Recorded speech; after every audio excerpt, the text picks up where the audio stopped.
That sound, honestly, it gets me every time. Welcome to Future Fit Sales Hire, how to eliminate the guesswork and build elite revenue teams. I am Janice B. Gordon, the customer growth expert, and it is my great pleasure to welcome Lori Richardson, who will be sharing all of her great insights. She's an award-winning sales growth strategist and founder of Score More Sales. So welcome, Lori. Hey, Janice, it's so good to see you. How are you? I'm hot. What can I say? It's the hottest. We're both hot. It's hot out there. It certainly is. It certainly is. Well, we know like hiring still relies on gut feel. Polished resumes and CVs and outdated playbooks, and it's costing companies dearly. Bad sales hires cost over 100,000 in lost revenue, not to mention the impact on the morale of the team and lost management time.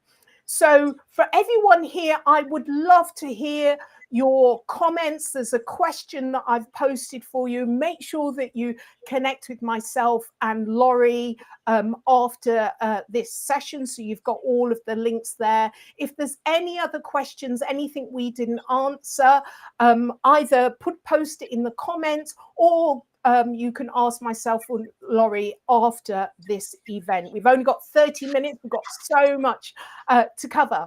So Lori, what I'm going to do is share some stats with the audience first of all. And Okay. the first thing is that every month we do a poll, and this month's poll asks what's the biggest challenge when hiring salespeople? And it's really interesting. 43% of those that voted said that it was relying too much on gut feel rather than data. Yeah. And you and I have got an answer to that, haven't we, right, Lori? Yeah. So 43%.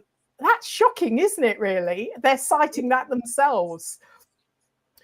And then 21% was cited poor onboarding, which we know is a recurring problem. Huge issue. Yes, it is. Harvard Business Review said that 50% of sales hire fail within the first 18 months. And we're using really crude methods to hire the most essential resources into any growing enterprising business. CVs and resumes, the predictive effectiveness of them is only 18%. Interviews the gut feel is 20%. Behavioral tests, behaviors, EI, psychological testing, 20%. And referrals that we often pay a lot of money for is only 23%. Wow. Nuts. Yeah. And now's not the time to take a chance on whether someone's going to be good or not. We can't afford that right now with all the changes and all the AI that's being put into place. We need to know that our sellers are top sellers. Absolutely. And I know we're going to go on to discuss this, but I really want those on the call or even the recording to think about, have you made a bad sales hire? What is the impact of that? And looking at the future, can you afford to do that going forward? Yeah, and I might add, I made lots of them when I was in management, and I found that at my very best, I could do 50% of the time. I could tell, but the problem is when we're good at sales, or we think we're good, we may know some foundational things to get hired, and but we don't have all the other components that we need to be successful. But we can talk our way into a role, and I know I did that many times, as well as having lots of people applying who said that they would do this or that. And I saw on somebody's LinkedIn post just this morning about it was about hiring better, and at the end they said, as long as they're telling the truth. And I thought, well, there you go. How do you know? Yeah. Yeah, and the only way that I've found in the last 10 years is to include a core competency assessment, which you and I work with, and we've had extremely great results. And I can't tell you how many people that I work with that are helping companies hire, and they say, you know, unless you do this piece, I'm not going to work with you as a consultant. So that's, you know, it's not hard. It's doable. It's just that people think that they can work around it. And I'm sure people now think they can make an AI tool, you know, that will figure it out for them. But in fact, we have such a large data set. And, you know, based on that data that you and I look at, top sales performers only represent 16%. Yeah. And so 16%. Look at your teams now, 16%. Yeah. And you need those top sales performers, because they're going to be way more likely to exceed their goals. And like four times more. Yeah, 4 times more likely. So it's a really big deal. It's not just, you know, if you can figure it out in a year, whether you've hired the right person, like that's a year wasted. What if you could figure it out before they even started, or you had a hunch, or you evaluated your existing team to find out who is really there with the grit and the will to be successful? I mean, that can be done now. Well, there's another stat that 77% of people in sales 77% of salespeople either shouldn't be in sales or in the wrong role in sales. So having that information to put people in the right position is setting them up for success. Yeah, and what's really interesting, Janice, as you know, is that when people evaluate their existing sales team, when they work with you or I, they don't have to fire someone if someone isn't strong, but typically it will create a conversation. It's kind of like, you know, I know, you know. And so now we're more free to talk about the fact that you don't really like being a manager. And so you want to be moved back to being an individual contributor, or you want to move into RevOps or some other area. There's so many options that we never encourage anyone to fire anyone or, you know, to downsize, but they will get a snapshot and then they can verify it with what they've observed as well. And they can make really sound decisions. And now, again, this reminds me kind of COVID time, you know, where you just have to be really careful about what you do strategically with your sales team, so that you're in a growth mode with top performers, and those C players are not part of that effort anymore. Yeah, absolutely. In assessing the team, it's absolutely crucial to pinpoint the specific competencies, as you say, that a seller needs in order to succeed in the individual role. But how else can you do that unless you have that insight, that real data that gives you, and it's predictive data we're talking about, and it's verified for on the job. This is how, before you even hire, you know if they're going to be successful in your role, in your market. They've got the company fit. It just seems crazy to me that sales leaders do what they've always done, even though it's that 50-50 that you've talked about, Lori. Yeah. And a lot of the leadership above the sales managers, you know, sometimes they think, well, the sales manager knows what to do, which they don't. And they think our head of sales, we just got a head of sales, they know what to do, which they don't always know.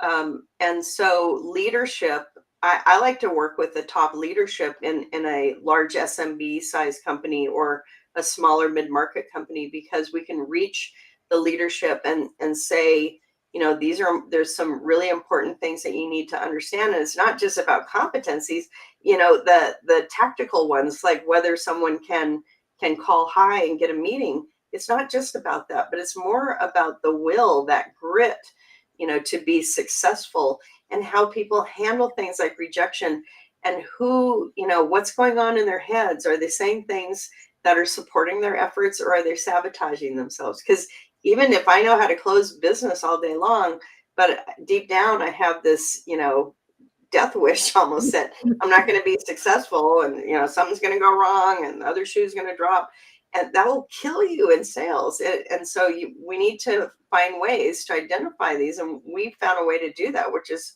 pretty awesome. Yeah. Lori, I was at a networking kind of training event yesterday, and they were talking about pipeline.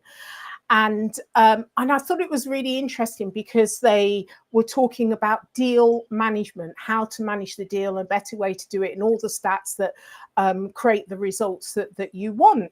And I didn't want to burst the bubble too much, but realistically, deal management is critical because it's so much more complicated, but really it's only about 40% of the success of the deal. The rest of it, as you've just said, is what's going on there, between there. So you've got to be able to coach the individuals, because if they have limiting beliefs and real gaps there, it doesn't matter if the deal is great on paper. It's the people that get it over the line and the relationship they have. So it's what's going on there. You cannot manage a deal, and you cannot coach a deal unless you're able to coach the individual that's in the deal. Right. Yeah. And, that's been going on for eons. It seems like I think about a couple things when you were talking. One is that as head of sales, I think it is good to kind of spot check and do an audit and say, let me see what you've done with this deal, and kind of look through notes, which should be recorded, which aren't always recorded. These are things that you got to get done. Your top performers do these things, but people who are not top performers cannot give a good sense of what's been going on. And most of us, again, because we're not all top performers, are not following up enough. We're not adding value. We're just checking in instead of, I just did this the other day with a couple of prospective clients where I sent something that I think is of value to them. Just to say, it's been a while since we talked. I don't know if you've seen this, thought it might be helpful in your industry, and, hope to connect with you later in the summer. And that's it. That's it. But I'm not going to drop the ball, because that's just what we tend to do, is that, well, they're not interested. If they were, you have to switch that off in your brain, that if someone isn't getting back to you, it doesn't mean that they're not interested until they tell you that. Yeah. Right? Absolutely.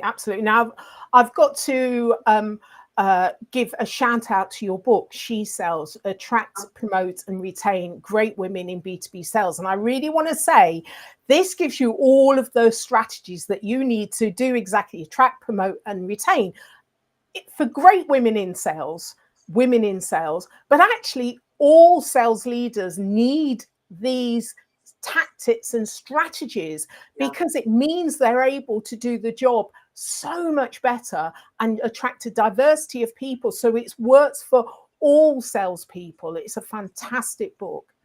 Yeah, and it's still timely, because I talked with a professor that a lot of people know, was at a conference recently all about sales in academia, and these folks, that the professors that run college sales and university sales programs.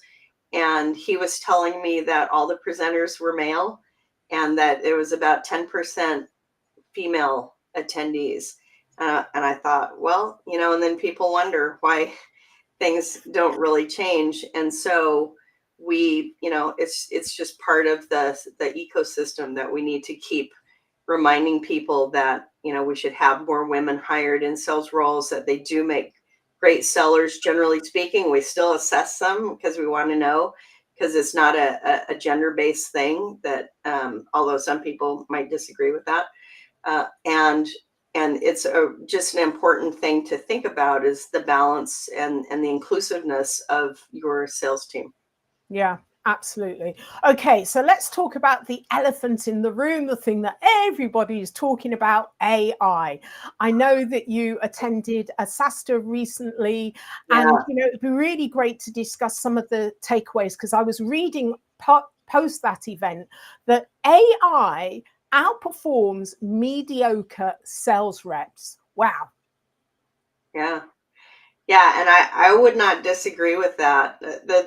the challenge I had with SaaStr was that you would think, and this is true for some companies, like people are retooling. Every SaaS-based company that hasn't used AI is retooling. They're working 7 days a week. It's a big time of change right now. Some teams have split so that some are working on one product, some are working on another AI-enabled product. And for sure, it was the thing that people talked about. And people talked about it the year before, but not like this. This was like, the breakthroughs that have happened and the adoption and the fact that search, is just totally almost obsolete, right? Yeah. I don't need Google search anymore. I mean, there's just so many interesting things going on. And I like change, so I'm not dragged down by it, but I would imagine there are a lot of people in sales roles that are kind of a bit paralyzed that might be dabbling in it. But the fact is, if you're not looking at ways that you can incorporate things, I believe that it is true that maybe there will be one salesperson where there were 10 before. There's definitely going to be less salespeople in the future, not at this moment, although I just heard, more tech companies are downsizing their sales team. Heard one yesterday, big company that starts with the letter M, and they are reducing their sales staff. So it's happening. And the antidote is to be really good, is to improve your skills. If you're in sales, if you're an individual contributor, work on retooling your skills, get evaluated, find out where you stand. If you're a leader, figure out who's strong on your team and really hone in on those folks, and the ones that are just calling it in, that are doing half-assed work, if you will. They're not going to survive. And I truly believe that. Yeah. I think so. All companies are tooling up and have got AI in their title somewhere. If they can shoehorn it in, they're putting it in. And then the other element that you mentioned was in terms of, is it the BDRs and SDRs that is AI threatening, or is it across the whole of the revenue team? I think it's across the whole of the revenue team, because let's take a sales manager, for example. What do sales managers hate to do, Janice? They hate to manage. But then, like all of that data that they need to crunch in order to analyze what's happening in their team. And, but AI does that now. Yeah. AI does that now. AI coaches now. It doesn't mean you don't need human involvement. I'm not saying that. And I'm not trying to be, I don't want to sound like doomsday, but the fact is, many white collar jobs, and there are some top experts that have been echoing this. That's like the easiest layer to replace with AI. It's hard to replace a plumber or an electrician with AI right now, because we need humans to do that.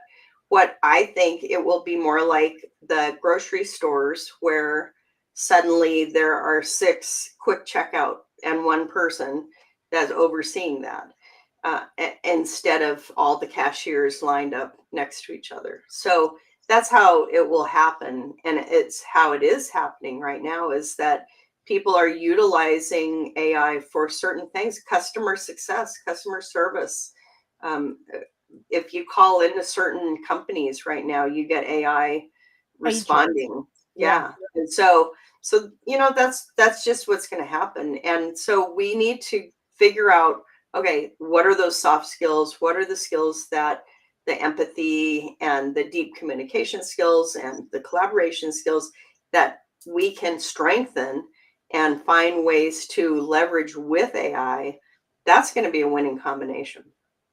And all the more reason why you need to take a data-driven approach in order to make sure you have the right skill set in the team, focusing on those softer skills that are critical to get the deals over the line, the relationship, the ability to empathize with your customer. So all the more important.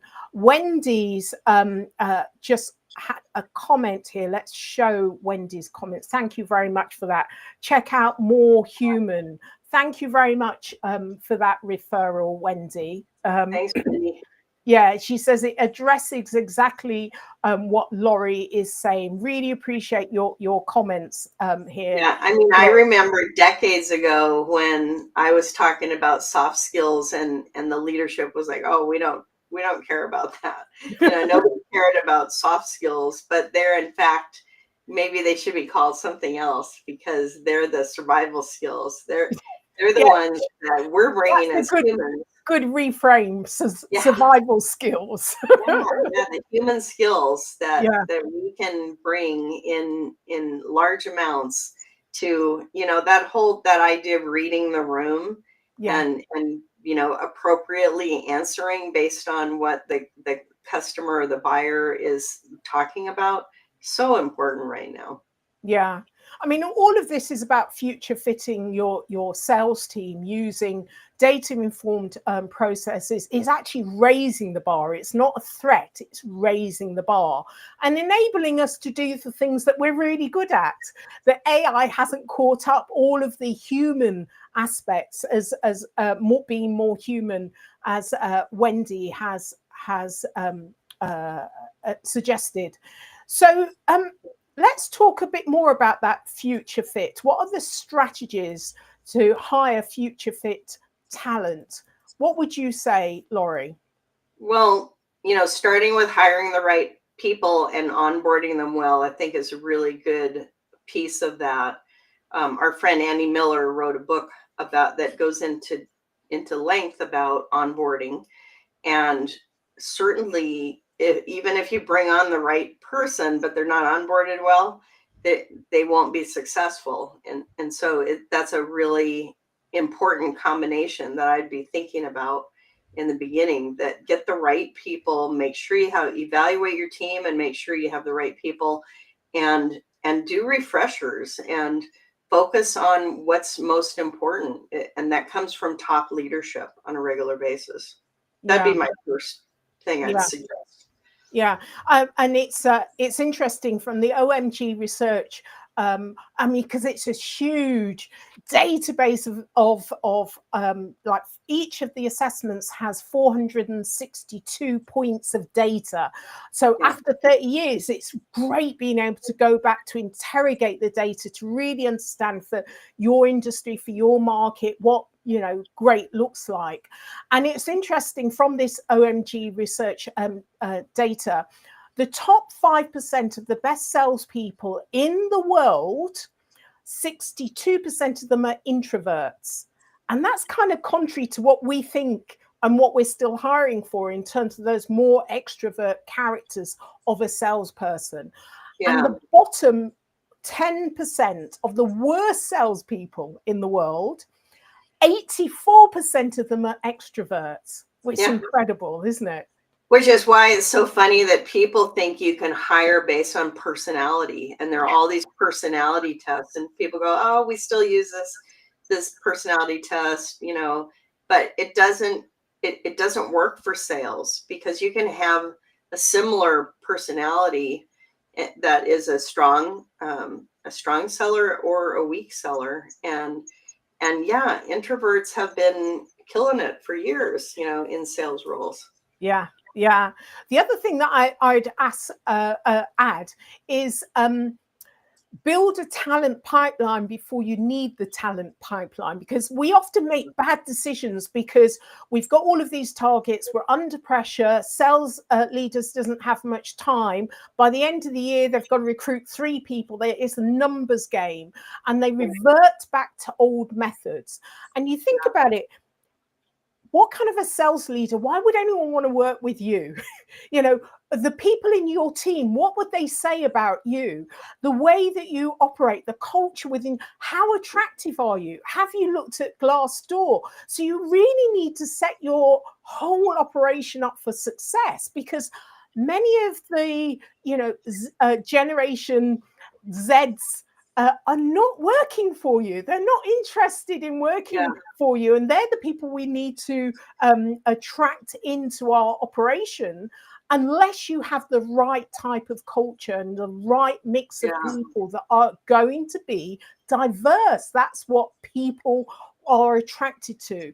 So you've actually got to set up your culture to make you more attractive before you're in the desperation mode to hire. So think of your organization as the pipeline to attract people in.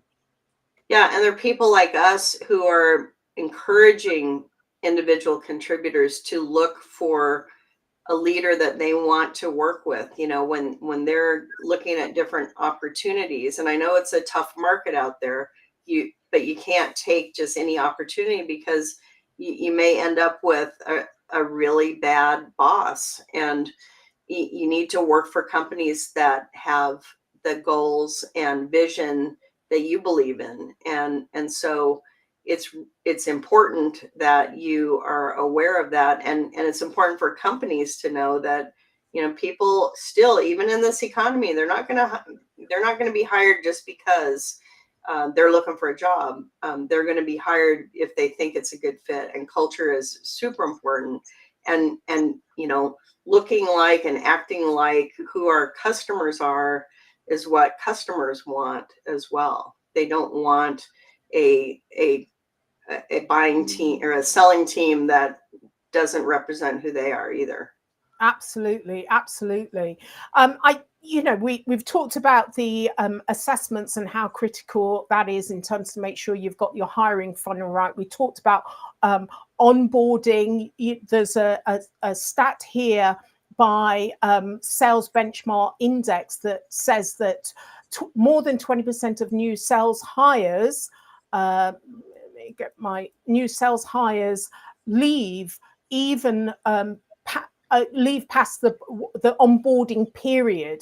Mm-hmm. They've decided that it's not right for them. So think of the amount of investment of time not to actually get past the onboarding period. It's incredible. So onboarding is absolutely critical. And tracking performance, 90-day check-ins. Managers don't do enough of that coaching and checking in on a regular basis. So you've got to be systematic about it, and it's part of your culture. But also, every culture is uniquely different, your customer base. So you've really got to refine continuously the outcomes, not based on assumptions. So you've got to track and measure how successful you are. But also, the other thing I thought about when you were talking, Lori, is that how are people recruited now? It's often through networks. People talk, don't they? They will recommend you, but they won't recommend you in. It's like, oh, I wouldn't go and work for him. I wouldn't work for that culture. They say this and do another thing. So it's really important, your reputation. Yeah, people are in private communities telling people, I wouldn't work for this company because of this that happened to me, or that I have seen happen over and over again.